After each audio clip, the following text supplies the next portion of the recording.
தமிழகத்திற்கும் உத்தரப்பிரதேசத்தின் புகழ்பெற்ற ஆன்மீக நகரமான காசிக்கும் இடையிலான தொன்மை வாய்ந்த நாகரிக மற்றும் கலாசார தொடர்பை போற்றும் காசி தமிழ் சங்கமத்தின் 4ஆம் ஆண்டு நிகழ்வு சிறப்பாக நடைபெற்று வருகின்றது.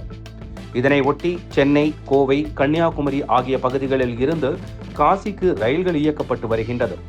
இதில் காசி தமிழ் சங்கம் நிகழ்ச்சியில் பங்கேற்பதற்காக இணையத்தில் பதிவு செய்த ஏராளமானோர் பயணித்து வருகின்றனர்.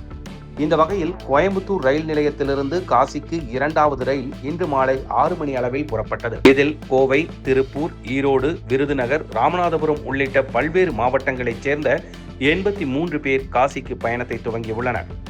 குறிப்பாக கோவையிலிருந்து காசிக்கு இன்று பயணத்தை துவங்கியுள்ள 83 பயணிகளும் மகளிர் என்பது குறிப்பிடத்தக்கது.